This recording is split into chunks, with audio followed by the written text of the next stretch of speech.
assume the 90% that hasn't yet followed the story about your son. Because when I look at your son's background and I hear the stuff that he did at the age 7, starts coding, at a young age starts building computers with his father, goes to Berkeley, scores a high SAT prior to that, goes to Berkeley, 4.0 GPA, becomes a intern, I think, in 2018 with OpenAI.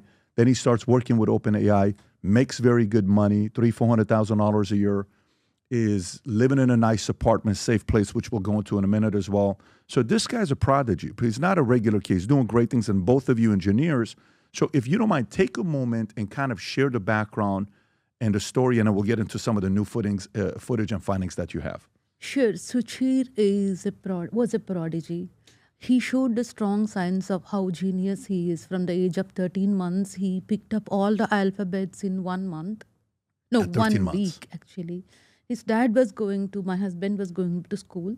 He was studying masters. So like we were doing the technical discussions, coding discussions, I was already in that line. So we both used to talk technical stuff. This kid used to bring his alphabet book. I also want to study.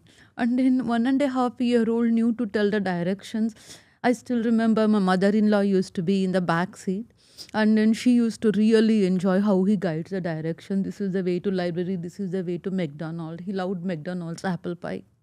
He knew to go to Barnes & Noble to play with the train there. He would give all these directions. As he knew to recognize words at 20 months. At 20 months? Yeah. Wow. Yeah. And at 13, he built his own computer. He didn't even struggle for a second.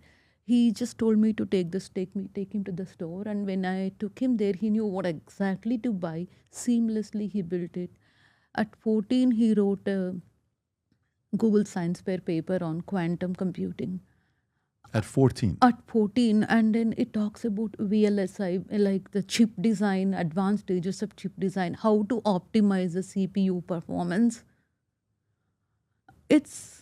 At that moment, I knew he was not an ordinary person, and his contributions to this world would have been very, very credible. And I was always hoping that I will talk to people about my son's accomplishments. I would be on TV because he becomes someone like Sundar Pichai or something. But unfortunately, he did become famous through a tragic death.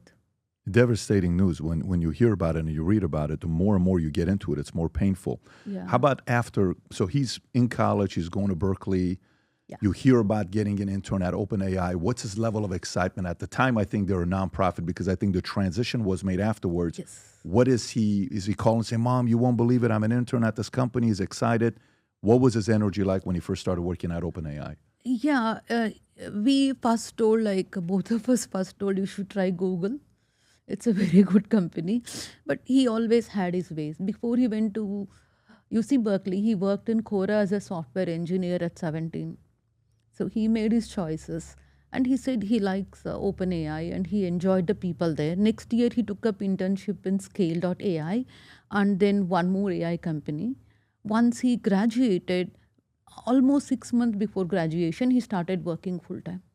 And at that time, was Elon involved with OpenAI when he became an intern?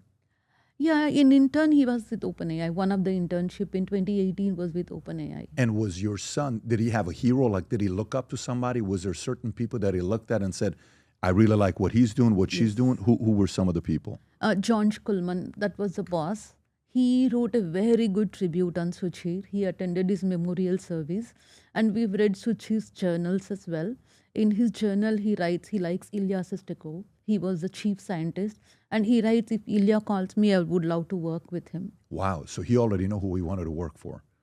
And what was his opinion on, did he have an opinion on Sam Altman, or was it more Elon Musk that he was excited about working with? Oh, yeah, he writes he would work for Elon Musk. He writes he would really look forward to working with Elon or Ilya. Elon or Ilya? Yeah. Okay. So now his experience with working at OpenAI, he's now in there, he's out of college, he's now working there full time. When he's calling to you and his dad, he's talking to you, what is he saying about his experience? He was very humble.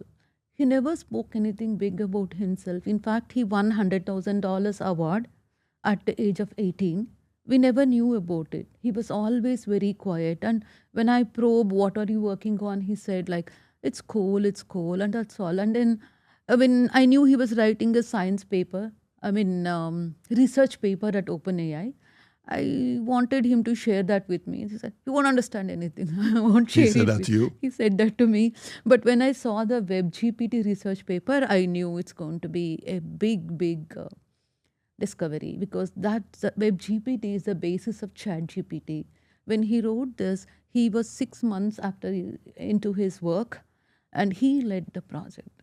Being a fresh graduate, very soon he became the welcoming mentor or onboarding mentor for the other colleagues. He was the go-to person for everyone. People say like he had so much patience, so much kindness, and his ideas were so good. He started working directly with the chief scientist At OpenAI? at OpenAI. Okay, so he has a good relationship with the chief scientist.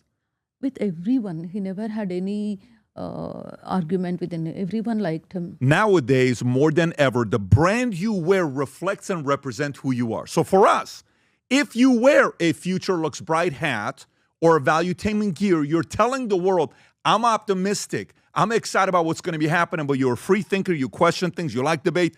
And by the way, last year, 120,000 people got a piece of Future Looks Bright gear with Valuetainment. We have so many new things. The cufflinks are here. New Future Looks Bright. This is my favorite, the green one. Just yesterday, somebody placed an order for 100 of these. If you watch the PBD podcast, you got a bunch to choose from. White ones, black ones. If you smoke cigars and you come to our cigar lounge, we have this high quality lighter cutter and a holder for the cigars. We got sweaters with the Valuetainment logo on it. We got mugs. We got a bunch of different things. But if you believe the future looks bright, if you follow our content and what we represent with Valuetainment, with PBD Podcast, go to vtmerch.com. And by the way, if you order right now, there's going to be a special VT gift inside just for you. So again, go to vtmerch.com, place your order, tell the world that you believe the future looks bright. If you enjoyed this video, you want to watch more videos like this, click here. And if you want to watch the entire podcast, click here.